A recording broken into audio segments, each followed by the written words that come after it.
मौजूद यहाँ पर सभी नवनिर्वाचित लोकसभा के माननीय सांसद सदस्यों का स्वागत करते हुए मैं मेरे प्रधानमंत्री आदरणीय नरेंद्र मोदी जी को बधाई देता हूं। आपकी वजह से एनडीए को ये प्रचंड जीत हासिल हुई है, इसका श्रेय आपको जाता है सर। आप ही में वो इच्छा शक्ति थी कि जिसने इतिहास में इस तरीके की प्रचंड जीत को दर्ज कराने का काम किया। यह कोई सामान्य बात नहीं था कि लगातार तीसरी बार प्रधानमंत्री जी के नेतृत्व में एनडीए को इतनी बड़ी जीत मिलती गई।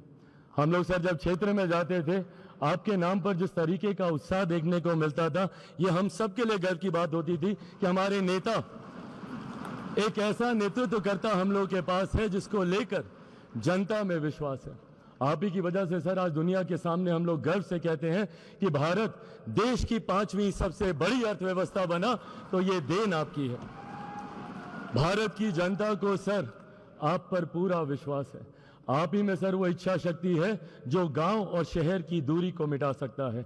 आप ही में वो इच्छा शक्ति है जो अमीर और गरीबी के फासले को पार सकता है। आप ही में वो इच्छा शक्ति है सर जिसने ये लक्ष्य रखा कि 2047 तक भारत को हम लोग विकसित देश बनाएंगे और भारत को विकसित देश बनाने की ओर आप ही हम लोगों को लेकर चल सकते हैं।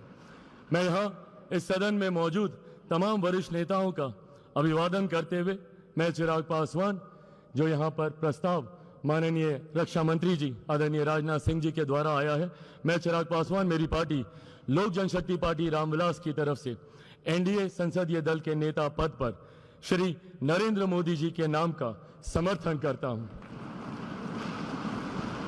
और अंत में मैं इतना जरूर कहूंगा सर, मेरे नेता मेरे पिता आदरणीय रामविलास पासवान जी ने एक सपना देखा था और उन्होंने हमेशा कहा था कि मैं उस घर में दिया जलाने चला हूं जिस घर में सदियों से अंधेरा है। मुझे लगता है उनके इस सपने को, उनके इस लक्ष्य को और करोड़ों देशवासियों को अंधकार से निकालने की उम्मीद एकमात्र आप हैं सर। इसके लिए आपका बहुत बहुत धन्यवाद, बहुत बहुत आभार। जय हिंद।